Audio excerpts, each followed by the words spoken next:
10 months ago, I rose on the floor and chimed off about 15 names of Minnesotans that were not in the room because they had succumbed to opioid-related death. Anybody remember those 15 names? Me either. Can't remember one of them. It's shame on us. This is about death. This is about death of our youth, our families, our friends.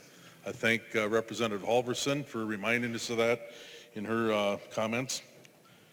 And we can't desensitize ourselves just by rattling off numbers and figures and proposals from pharmaceutical companies.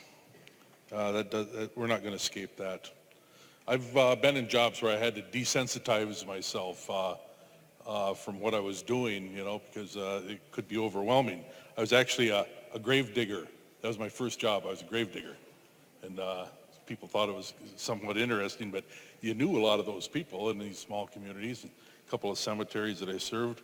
And doggone it, you had to remove yourself from what was going on, because memories would take you back on that person, and you didn't want to go there. You had a job to do. So we tried not to reflect on, the people that you were putting in the ground. And sometimes we'd lower them down with ropes if there was nobody else to help. We'd actually use ropes and some mechanisms to lower these people into the ground. But enough of my first job. I'm going to tell you a story about a young man that was jogging up Highway 61 years ago, and in the evening, and he was hit by a truck, and his body was demolished. But he did survive. He did survive. It was a life-changing event for that young man, and after several months of therapy and lots of opioids, he was physically better, but after several months of opioids and extended use of them, it challenged his sanity, and he committed suicide. He had no longer control of his mind and committed suicide.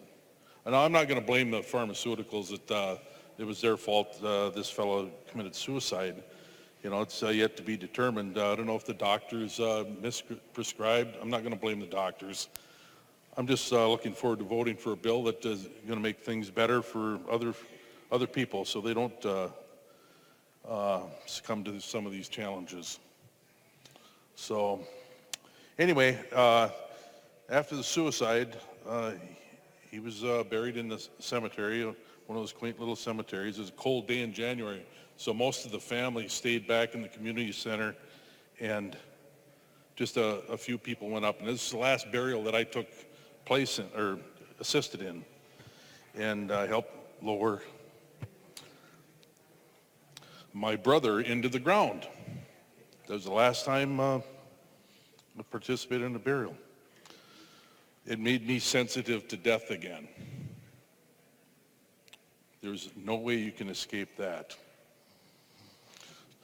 So if this bill brings better controls for pharmaceutical companies, if this bill brings better treatment for people that are addicted to opioids, we need to support this bill.